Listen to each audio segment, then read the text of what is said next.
School of Spirits. Some schools are meant to educate. This one never let its students leave. Chapter 1. The Arrival. Emily Grace had always loved old architecture and quiet countryside towns. When she moved from London to the peaceful village of Wellington, she felt like she had stepped into a storybook. Rolling green fields, cobblestone streets, and a welcoming local school, Wellington High, where she had just been hired as a history teacher. Her cottage was small but cozy, and from her backyard, she could see the outline of a tall, abandoned structure looming behind the school. That used to be St. Elora's Academy for Girls. The landlord had told her casually, closed down after some tragic incidents. Best not to go poking around there. Emily was intrigued. She had always found the past fascinating, even the dark parts. Chapter 2. The Ghost Next Door. On her first day at Wellington High, Emily noticed something odd. Her classroom, room 12, had a window that directly faced the old St. Elora's building. Despite the building being abandoned, she often thought she saw movement. Shadows in windows, a flicker of light, a figure passing by. She asked the principal, Mr. Conway, about it. The usually cheerful man turned grave. That place has a history we don't like to talk about, he said. If I were you, I'd keep my distance. But what happened there? She asked. His answer was brief.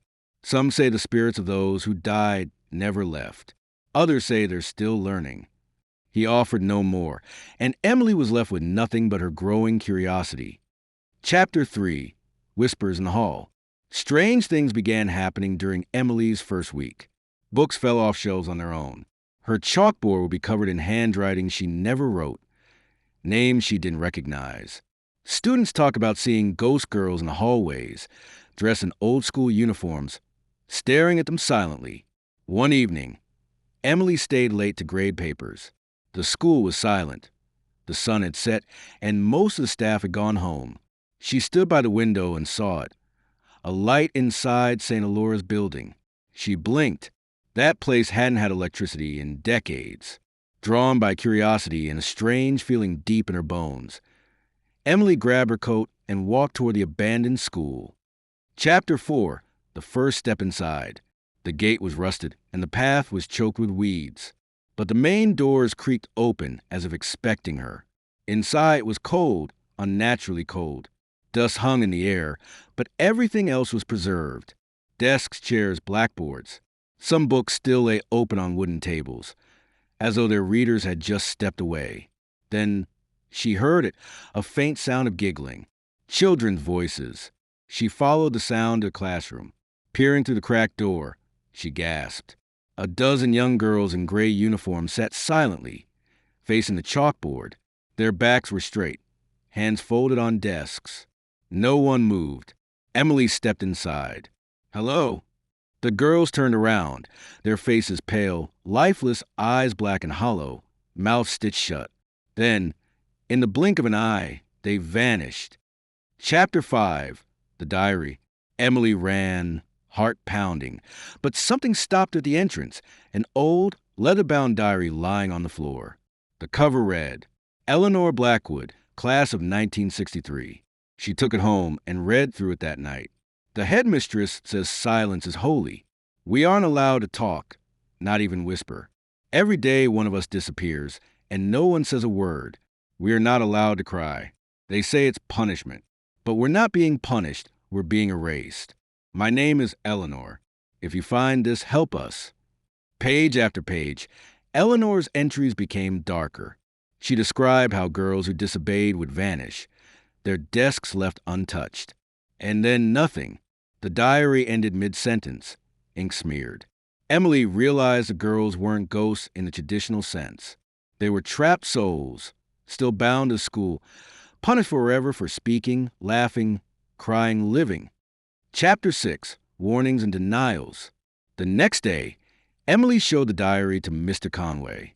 His face turned pale. I told him to burn those ruins. I warned the board. You knew about this? She asked, furious. I was a student here, he whispered. I was the only boy in a special program at St. Elora's. I remember Eleanor, she was the last one. And you just left them there? They won't leave, he said. They can't. Not until someone breaks the rules for them. Chapter 7. Breaking the Silence. That night, Emily returned. This time, she was ready. She walked into the same classroom where the ghost girls had appeared. "Girls," she said aloud, her voice echoing, "you're not forgotten. You were never meant to disappear." Nothing happened at first. Then slowly, one by one, the girls appeared again. But this time, their stitched mouths were bleeding. Emily stepped forward. "I will speak for you. I will scream for you." And she did. She screamed. She cried. She shouted every name she had read from the diary. The walls trembled. The ceiling cracked. Suddenly, one of the girls, Eleanor, stepped forward and smiled. The stitches on her mouth dissolved. "Thank you," she whispered. A wind rushed through the hall. The room lit with a strange white glow. The girls faded into the light, not vanished, but released. Chapter 8. The Price of Freedom. Emily collapsed. The next morning, firefighters arrived to put out a strange fire that had erupted in the old school building. They found the ruins smoldering, but no body, no sign of Emily. The diary? Gone. The desks? Ash. But room 13, which didn't exist on any school blueprint, suddenly appeared on the new floor plan of Wellington High. No one could enter it. The door was always locked. Yet late at night, some students say they see a young woman in a long coat walking through the halls. And if you pass by room 13, you can hear faint voices, girls laughing, talking, finally free to speak. And on the chalkboard inside room 13, written in fresh white chalk, Miss Emily Grace, history teacher, 1963 to 2023. Final note, the new student. A year later, a new girl joined Wellington High. Quiet, polite, but always curious. One day, she found a corner of the school where no students ever went. On a dusty wall, she saw a name carved in old wood.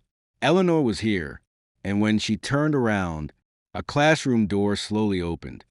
The end.